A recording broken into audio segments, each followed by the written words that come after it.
नमस्कार, स्वागत है आप सभी का फिर से एक नई वीडियो में फ्रेंड्स। और आप देखो ये चालान है और ये चालान किसी और का नहीं है, मेरा ही है। आप देखो DL3S FT3646 बाइक का नंबर है और नीचे नाम लिखा हुआ है, ये देखो आप, Lokesh Sharma, owner, father name Devi Dayal Sharma, ये मेरे पिताजी का नाम है। और ये पूरी चिट्ठी, अब मैं पूरी चिट्ठी आपको दिखाऊंगा तो आप कहोगे यार बाकी डिटेल भी होती कुछ पर्सनल। बाकी भाई आज जो है 31 है, 31 तारीख है। 31 तारीख को वैसे तो फूड डिलीवरी में स्ट्राइक की बात जो है वो कह रहे थे, पर मैंने पर्सनली जैसे थोड़ा देखने के लिए बाहर निकला था तो मेरे को ऐसा कोई माहौल नज़र नहीं आ रहा है। जिसे काम करना है वो काम कर रहा है। और सर्दी क्या है, बहुत ज़्यादा हो रखी है। सर्दी इतनी ज़्यादा है कि कुछ लोग सिर्फ सर्दी की वजह से काम नहीं कर रहे हैं मार्केट में। आज तो बिल्कुल भी धूप देखने को नहीं मिली। तो स्ट्राइक वगैरह से हर किसी को फर्क नहीं पड़ता, जिसको काम करना है उसे काम करना ही है। और वैसे जो हमारी स्ट्राइक का जो मेन मकसद है वो ये है कि अब मैं आपको चालान के बारे में भी बताऊंगा। तो जो स्ट्राइक का मकसद है वो ये है कि हमारे को कुछ बदलाव की ज़रूरत है, जैसे कि फिक्स इनकम। और जैसे कि कल मैं जैसे दिल्ली में इंटर कर रहा था, हरियाणा से दिल्ली में इंटर कर रहा था, तो हरियाणा के बॉर्डर पे मेरे को रोक लिया ट्रैफिक पुलिस वाले ने। मेरे पास पीछे सवारी बैठी हुई थी, तो जैसे ही उसने रोका मेरे को बोला कि पेपर दिखाओ। मैंने कहा क्या हो गया सर? कहने लगा पेपर दिखाओ। तो मैंने उनको ड्राइविंग लाइसेंस दिखाया, अपने डॉक्यूमेंट दिखाए, और उन्होंने फिर क्या है मेरे मुंह में वो लगा दिया ड्रिंक वाला, क्योंकि अभी इस टाइम 31 का माहौल है। तो उन्होंने जो है वो मेरे को लगाया और ये मेरे को स्लिप पकड़ा दी। पर समझने वाली बात यह है कि वो मुझसे कह रहा था कि इतनी ठंड में कहाँ घूम रहा है भाई। मैंने कहा सर बाइक टैक्सी तो वैसे पता चली जाता, हमारा जीपीएस लगा होता है। तो उन्होंने मतलब कि एक जैसे मिलनसार इंसान होता है वो ट्रैफिक वाला, इस तरीके का था। बोला, बैठा हुआ था, मैं भी वही खड़ा हुआ था। कह रहा यार तुम ये कमा क्या लेते हो इसमें? मैंने कहा सर 100 किलोमीटर बाइक चलती है तो 400 रुपये हमें बच पाता है इस काम में, बाइक टैक्सी में। बाइक टैक्सी और पार्सल डिलीवरी का काम करते हैं, तो पार्सल डिलीवरी में तो हमारे को घर खाली भी आना पड़ जाता है। तो हम लोग 100 किलोमीटर बाइक चलाते हैं तो मुश्किल से 400 रुपये बचा पाते हैं। अब वो कहने लगा कि इसमें तुम्हारा क्या घर चल जाता है? मैंने कहा घर चलता तो नहीं है, जबरदस्ती चलाना पड़ता है घर को। तब वो कहने लगा कि अगर मान लो कल को तुम्हारी मम्मी या पापा बीमार हो गए तो तुम क्या करोगे? मैंने कहा सर ये बात तो खैर सच है कि अगर माँ बाप हमारे बीमार हो जाए तो हम लोग कुछ भी नहीं कर सकते हैं। कह रहे तुम शादीशुदा होंगे, तुम उम्र दराज लग रहे हो। मैंने कहा शादीशुदा हूँ, बच्चे भी हैं। तो कहने लगे कि तुम शादीशुदा हो, बच्चे हो, तुम्हारी बीवी है, उसकी ख्वाहिशें हैं, ज़रूरतें हैं, बच्चे हैं, बच्चों की पढ़ाई लिखाई है, तुम ये कैसे कर पा रहे हो?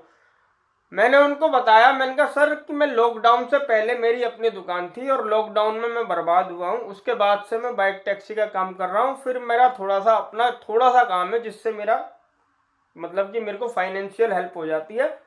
बाकी बाइक टैक्सी कर लेता हूँ और थोड़ा सा मैं कुछ और भी करता हूँ। इस तरीके से मैंने टालने की कोशिश करी उन्हें। वो कहने लगे कि बाइक टैक्सी में तुम्हारे को कंपनी कौन कौन सी फैसिलिटी देती है, बाइक टैक्सी या पार्सल डिलीवरी या फूड डिलीवरी जैसी कंपनी? मैंने कहा सर फैसिलिटी तो खैर हमारे यहाँ कुछ नहीं होती है, उल्टा हमारे यहाँ कोई फिक्स इनकम भी नहीं होती है कि भाई हमारे को इतने पैसे मिलेंगे। हम लोग जो काम करते हैं या फिर जो हमारे को काम मिलता है हम वही काम, उसी काम के हमें पैसे मिलते हैं। और उसमें भी क्या है कि गवर्नमेंट ने कोई अमाउंट जो है फिक्स नहीं किया हुआ है।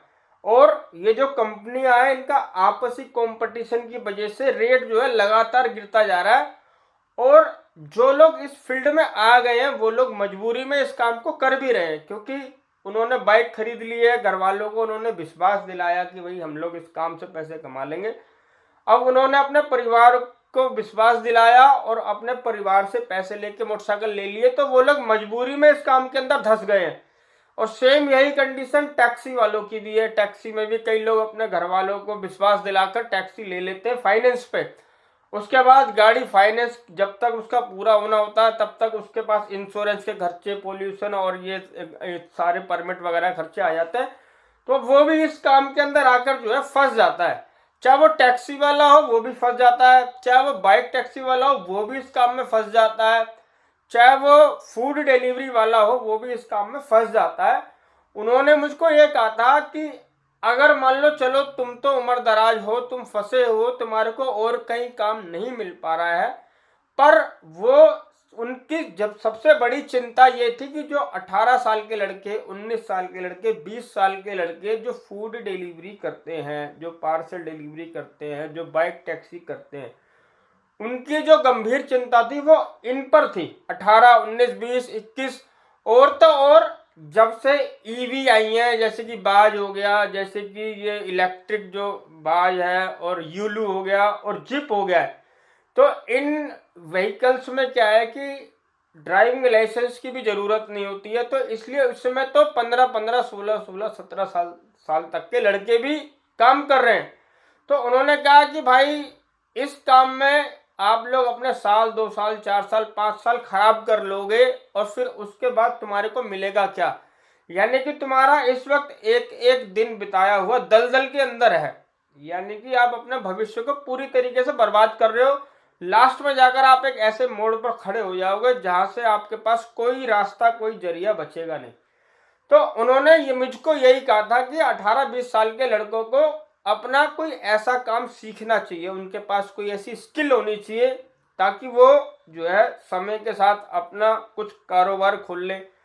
मैंने देखा है काफ़ी जो ऐसे हमारे मुस्लिम भाई हैं, वो लोग क्या करते हैं, अपने बच्चों को, अगर उनका बच्चा पढ़ रहा है तो ठीक है, नहीं तो उन्हें कारखाने में लगा देते हैं, या फिर कारखाने में लगा के भी रखते हैं और साथ साथ वो उनको पढ़ाते भी हैं।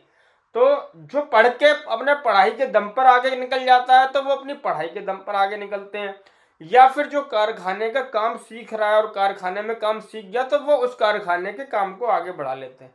मेरे को इस मामले में हमारे मुस्लिम भाई बड़े अच्छे लगते हैं कि वो दो रास्ते लेकर चलते हैं साथ में, एक तो पढ़ाई का भी और एक कारोबार का भी, यानी किसी के कारखाने में लगा दिया या अपना खुद का कारखाना है तो उसमें लगे हुए कुछ ना कुछ कारीगरी वो सीखते रहते हैं, लोहा लंगर सिलाई वगैरह या कुछ ना कुछ करते रहते हैं। और यही चीज उन्होंने मुझको कही थी जो ट्रैफिक पुलिस वाले थे कि भाई अपने हाथ का हुनर जरूर होना चाहिए, अपना कोई ऐसा काम करना चाहिए जिसमें जो है लाइफ जो है सेट हो सके। और उनकी बात से मैं भी काफ़ी हद तक प्रभावित हुआ हूँ और अब मैं भी धीरे धीरे जो है इस काम से दूरी बनाऊंगा। अब नया साल स्टार्ट हो रहा है कल से, कल 1 तारीख है, 1 जनवरी, तो मैं भी कहीं जॉब वगैरह या अपना जैसे जो काम मेरा थोड़ा बहुत है उसी पर ही ज़्यादा ध्यान दूंगा। और वैसे तो खैर मैं पहले से ही इस काम को पार्ट टाइम में करता हूँ, पर अब मैं इसको थोड़ा और कम करने की कोशिश करूंगा और धीरे धीरे मैं इस काम से बिल्कुल बाहर निकल जाऊंगा। क्योंकि कई बार मुझे कुछ भाई कहते भी हैं कि लोकेश भाई अब तुम्हारे बस की काम करना नहीं है। भाई काम करना मेरे बस की है, पर इस काम के अंदर कुछ है नहीं, इसीलिए मैं इसको सिर्फ उतना ही करता हूँ जितना में मेरे को थोड़ा सा 100, 200, 500, 400 कमाने को भी मिल जाए, अपना व्लॉग भी निकल जाता है और घूमने फिरने का खर्चा भी निकल जाता है कि बाहर निकल रहा हूँ, थोड़ा कुछ खा पी लेंगे, बाहर ही वो कर लेंगे। तो इस काम पर अब मैं बिल्कुल भी निर्भर नहीं हूँ। या तो ये लोग वो इन कंपनियों ही वाले हैं जो जानबूझ के इस तरीके का पिन मारते हैं और लोगों को भड़काने के लिए। तो भाई मैंने तो अब धीरे धीरे इस काम से दूरी बनानी है और मैं उम्मीद करता हूँ कि आप लोग भी अभी जैसे किसी तरीके से अगर अभी निकल जाओगे इस काम से तो निकल जाओगे, वरना नहीं निकल पाओगे। लास्ट में जाते जाते एक बात और कहूँगा, कई कुछ भाई ऐसे कह रहे थे कि भाई 1 तारीख से क्या बंद हो रहा है, ये हो रहा है, वो हो रहा है। पहले भी मैं इस टॉपिक पर वीडियो बना चुका हूँ। 1 तारीख से नोएडा और गाजियाबाद के अंदर जो नई रजिस्ट्रेशन बाइक की हो रही थी वो सारी बंद हो जाएगी। सिर्फ और सिर्फ इलेक्ट्रिक की ही रजिस्ट्रेशन होगी, चाहे वो फूड डिलीवरी का काम हो, चाहे वो ग्रोसरी डिलीवरी का काम हो, चाहे वो बाइक टैक्सी का काम हो। गाजियाबाद और नोएडा में पेट्रोल की बाइक अब अटैच नहीं होगी। बाकी अगर अटैच हो रही होगी या नहीं हो रही वो हम कह नहीं सकते, जो कानून है उस पर मैं बात कर रहा हूँ। इस वीडियो को यार मैं यहाँ तक रखूंगा, वीडियो को लाइक कर देना, चैनल पर नए हो चैनल को कर देना सब्सक्राइब। मिलते हैं नेक्स्ट वीडियो में, तब तक के लिए जय हिंद, धन्यवाद।